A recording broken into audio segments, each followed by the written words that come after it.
அது மட்டும் இல்ல, கிராமத்தில் வீடு கட்டுறதா இருந்தா ஏதாவது அனுமதி வாங்காத கட்டியிருந்தீங்களா, அங்க இருக்கிற கிராம அதிகாரியே போய் உங்களுக்கு சீல் வைக்கலாம். நேற்று அறிவிச்சுட்டாங்க திமுக அரசாணை. நேற்றைய தினம் கிராம தோட்டத்தில் ஏதாவது வீடு கட்டியிருந்தீங்களா, அனுமதி வாங்கலீங்கன்னா சீல் வைக்கிறாங்க.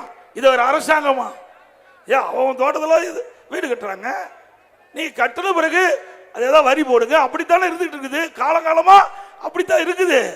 காங்கிரஸ் ஆட்சியும் சரி, திமுக ஆட்சியும் சரி, அண்ணா திமுக ஆட்சியும் சரி, எல்லா ஆட்சி காலத்திலும் அங்க இருக்கிற கிராம பகுதியிலே தங்களுடைய தோட்டங்களிலே வீடு கட்டினா வரி போடுவாங்க, வரி கட்டுவாங்க.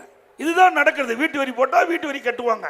சரி, அப்படியே இப்படி ஒரு அரசாணை வெளியிடுவதற்கு முன்பாகவே நீங்க ஒரு அறிவிப்பு கொடுக்கணும்.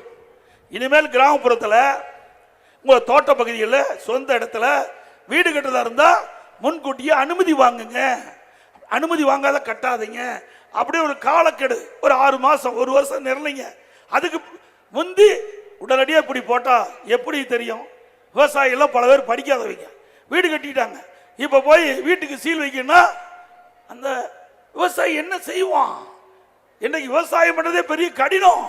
அப்படிப்பட்ட சூழ்நிலையில கஷ்டப்பட்டு இரவென்றும் பகலென்றும் பாராம சிறிது சிறிதா சேமித்து வச்சு வீடு கட்டினா அந்த வீட்டுக்கு ஆப்பு வச்சுட்டான் திமுக. இது நியாயமா?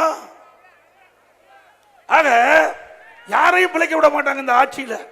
கிராமத்திலிருந்து நகர வரை இந்த ஆட்சி இருக்க வரைக்கும் மக்களை நிம்மதியாக வாழ விட மாட்டாங்க.